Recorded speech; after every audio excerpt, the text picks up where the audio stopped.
Hello guys, कैसे हैं आप लोग। उम्मीद है आप सभी अच्छे होंगे।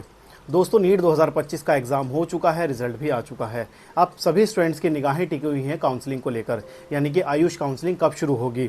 आयुष काउंसलिंग कुछ स्टेट्स में शुरू हो चुकी है, कुछ स्टेट्स में होनी बाकी है। लेकिन काउंसलिंग शुरू होने से पहले पहले हमें डॉक्यूमेंट्स रेडी करने होंगे। हमें किन किन डॉक्यूमेंट्स की नीड होगी, इस वीडियो में हम बात करेंगे डॉक्यूमेंट्स के बारे में। सबसे पहले हमें ज़रूरत पड़ेगी फ़ोटोग्राफ्स की।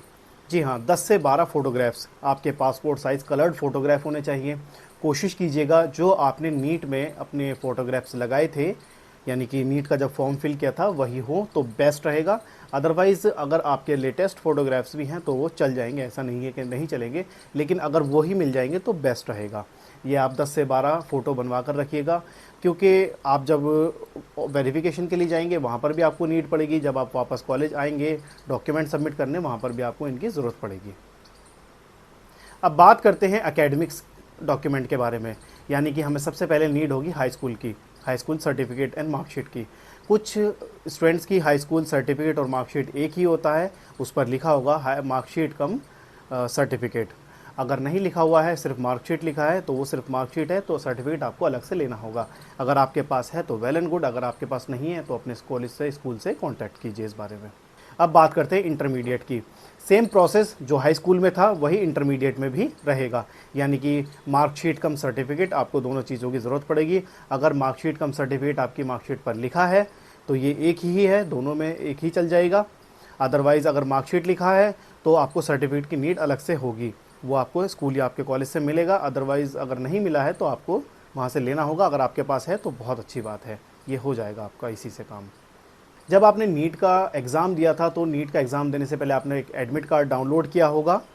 उस एडमिट कार्ड की आपको नीड होगी ऑनलाइन काउंसलिंग में, यानी कि जब आप ऑनलाइन डॉक्यूमेंट्स अपने अपलोड करेंगे तो उसमें आपको नीट के एडमिट कार्ड की ज़रूरत पड़ेगी। अगर आपके पास नीट का एडमिट कार्ड अभी नहीं है तो आप वेबसाइट पर जाइए, वहाँ से डाउनलोड कर सकते हैं। विंडो अभी खुली हुई है और अपने एडमिट कार्ड को डाउनलोड करके रखिए। इसको आपको स्कैन करके भी रखना है और आपको इसको हार्ड कॉपी में, यानी कि इसकी फ़ोटोकॉपी, इसकी ज़ेरॉक्स कॉपी भी निकलवा के रखनी है। इसके बाद बात करते हैं स्कोर कार्ड के बारे में, यानी कि जब आपका रिज़ल्ट आया होगा, आपने जो स्कोर कार्ड डाउनलोड किया होगा उसकी भी आपको नीड होगी। आपको डाउनलोड करके रखना होगा और आपको इसकी जेरॉक्स कॉपी और फ़ोटोकॉपी भी रखनी होगी साथ में। अगर आप किसी रिजर्व कैटेगरी से आते हैं तो आपको कास्ट सर्टिफिकेट की ज़रूरत पड़ेगी। आप ओबीसी, एससी, एसटी, ईडब्ल्यूएस इन सभी में आते हैं तो आपको कास्ट सर्टिफिकेट की ज़रूरत पड़ेगी। अगर आप जनरल कैटेगरी से आते हैं तो आपको कास्ट सर्टिफिकेट की नीड नहीं है। कास्ट सर्टिफिकेट अप्रैल 2025 के बाद का ही बना हुआ होना चाहिए। अगर आपका इससे पहले है तो वो रिजेक्ट हो जाएगा। इसलिए अगर आपका अभी नहीं बना है तो प्लीज़ आप इसको अप्लाई कर दीजिए। विद इन 1 वीक ये आपको मिल जाएगा। इसे आप अपने पास की तहसील से कर सकते हैं अप्लाई। सब कैटेगरी, अगर आप किसी डिफेंस कोटे से आते हैं या आपको कोई और कोटा अप्लाई करना है तो वो सब कैटेगरी के अंडर में आता है। इसका सर्टिफिकेट आपको चाहिए अगर आप इसका लाभ उठाना चाहते हैं, और अगर आप इसको अप्लाई करते हैं तो इसका लाभ आपको मिल सकता है। डोमिसाइल सर्टिफिकेट, डोमिसाइल सर्टिफिकेट भी आपका लेटेस्ट बना हुआ होना चाहिए, यानी कि अप्रैल 2025 के बाद का ही बना हुआ होना चाहिए। अगर आपका इससे पहले का बना हुआ है तो ये रिजेक्शन में जा सकता है। इसलिए प्लीज़ अगर इसको अप्लाई नहीं किया है तो आप इसको अप्लाई कर सकते हैं। ये विद इन 1 वीक आपको आपके पास की तहसील से मिल जाएगा। देखिए, कुछ स्टूडेंट्स के पास 2 स्टेट्स के डोमिसाइल होते हैं, जैसे लाइक यूपी का है या अदर स्टेट, राजस्थान का, उत्तराखंड का है। ऐसे बच्चों को मैं कहना चाहता हूँ, प्लीज़ आप एक ही अपने स्टेट से काउंसलिंग कीजिएगा, यानी कि एक ही डोमिसाइल लगाइएगा। अगर आप 2 डोमिसाइल इस्तेमाल करते हैं, 2 डोमिसाइल लगा करके आप करेंगे तो वो क्लैश हो जाएगा। इससे आपका फॉर्म रिजेक्शन में जा सकता है, आप काउंसलिंग से बाहर हो सकते हैं। आप कोई भी चूज़ करिए अपना, दोनों में से किसी एक पर मन बनाइए, वही अपना डोमिसाइल आप इस्तेमाल कीजिएगा। इससे आपको प्रॉब्लम नहीं होगी और आपका डॉक्यूमेंट वेरिफिकेशन रिजेक्शन होने से बच जाएगा। अब आपको ज़रूरत पड़ेगी एक वैलिड आईडी की। वैलिड आईडी में आपका आधार कार्ड भी हो सकता है, आपका पासपोर्ट भी हो सकता है, आपका पैन कार्ड भी हो सकता है, आपका ड्राइविंग लाइसेंस भी हो सकता है। इन सभी में आपको एक ज़रूरत पड़ेगी वैलिड आईडी कार्ड की। ठीक है, अगर आपके पास कुछ भी है तो वो आप लगा सकते हैं, लेकिन बेस्ट है आधार कार्ड अगर आपके पास है तो वो बेस्ट होता है। अब बात करते हैं कैरेक्टर सर्टिफिकेट की। कैरेक्टर सर्टिफिकेट आपको स्कूल से मिला होगा, यानी कि जो आपने लास्ट स्कूल छोड़ा होगा 12th के बाद, आपको वहाँ से मिला होगा। अगर आपके पास नहीं है तो वो आप स्कूल से जाकर ले सकते हैं। माइग्रेशन सर्टिफिकेट, यानी कि आपकी जो लास्ट स्कूलिंग है या लास्ट कॉलेज है ये वहाँ से आपको मिलेगा।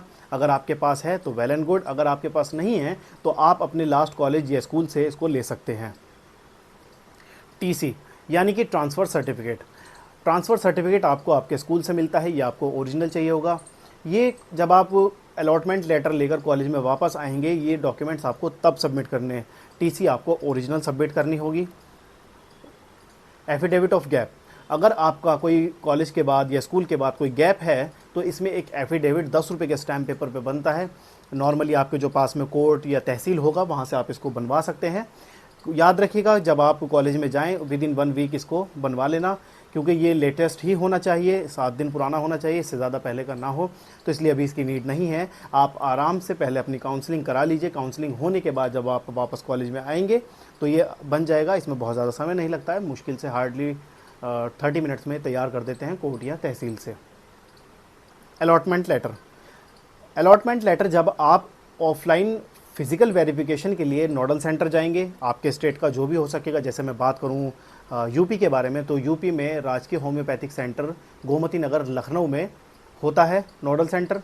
वहां पर स्टूडेंट्स जाते हैं, अपने डॉक्यूमेंट्स वेरिफिकेशन कराते हैं, उसके बाद आपका जो अलॉटमेंट लेटर है वो हैंड टू हैंड आपको दे देते हैं। उस अलॉटमेंट लेटर लेकर के आपको कॉलेज में आना होता है, अपने जो बाकी के सभी डॉक्यूमेंट्स हैं वो सबमिट करने होते हैं।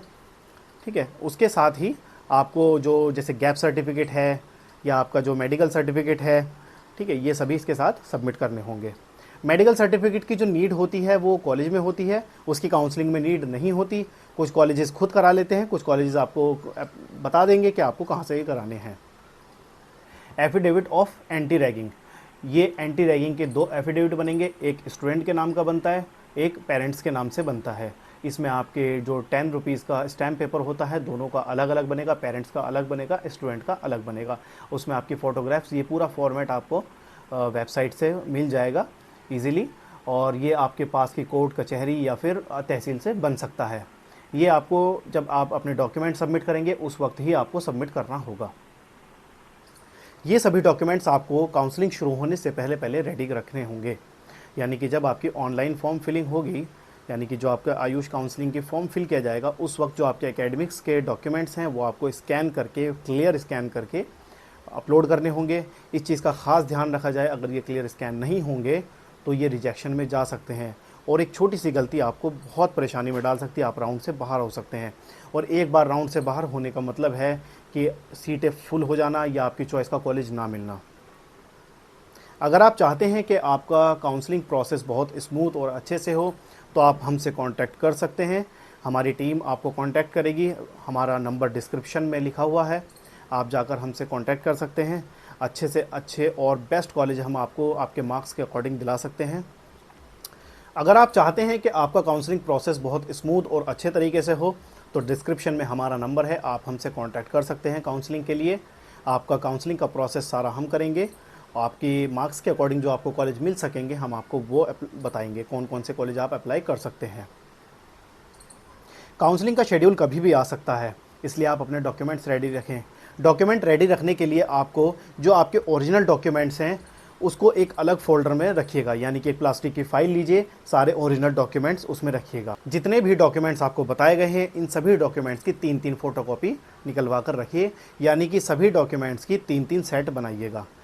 इन 3 सेटों को अलग अलग रखिएगा। स्टेपल अपने साथ रखिएगा, अपने साथ फ़ोटो पेस्टिंग गम रखिएगा, क्योंकि वहाँ बहुत ज़्यादा प्रॉब्लम हो जाती है, बहुत ज़्यादा हेक्टिक हो जाता है, बहुत ज़्यादा भागम भाग रहता है।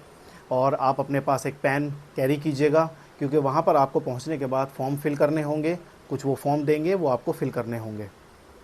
सभी डॉक्यूमेंट्स की 3-3 सेट जैसे आपको बताए गए हैं वो आपको फ़ोटोकॉपी निकलवा कर रखनी है, वो तैयार करके रखनी है, वहाँ लेकर जाइएगा, क्योंकि जब आपको अलॉटमेंट लेटर मिलेगा, आपके डॉक्यूमेंट्स वेरिफिकेशन होंगे, उसी वक्त आपको वहाँ पर फ़ोटोकॉपी सबमिट करनी होंगी। ओरिजिनल डॉक्यूमेंट्स अब पहले जैसे नहीं है, पहले क्या होता था कि ओरिजिनल डॉक्यूमेंट्स आपके वहीं सबमिट कर लिए जाते थे, बाद में आपको कॉलेज से मिलते थे, लेकिन अब आपको वहाँ पर ओरिजिनल डॉक्यूमेंट्स आपको हाथों हाथ वापस मिल जाएंगे और ऑनलाइन वेरिफिकेशन होने के बाद, और उसके बाद आपको फ़ोटोकॉपी वहाँ पर सबमिट करनी होगी।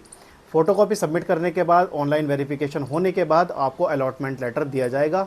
वो अलॉटमेंट लेटर और बाकी के सभी डॉक्यूमेंट्स आपको अपने कॉलेज में आकर सबमिट करने होंगे विद फीस, यानी कि जो आपकी फ़ीस आपके कॉलेज ने आपको बताई होगी उस फीस को आपको डॉक्यूमेंट्स के साथ सबमिट करना होगा।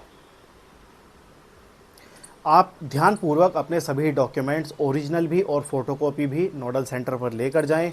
अगर वहाँ पर आपकी कोई ऐसा डॉक्यूमेंट वहाँ पर रह गया या छूट गया तो आपकी वेरिफिकेशन में आपको प्रॉब्लम आ सकती है। अगर आपको हमारी वीडियो अच्छी लगी हो तो आप please like, subscribe and share ज़रूर कीजिएगा, इससे हमें मोटिवेशन मिलता रहेगा। अगर आप चाहते हैं कि आपका काउंसलिंग प्रोसेस बहुत अच्छे से हो तो आप हमसे कांटेक्ट कर सकते हैं, डिस्क्रिप्शन में हमारा नंबर है।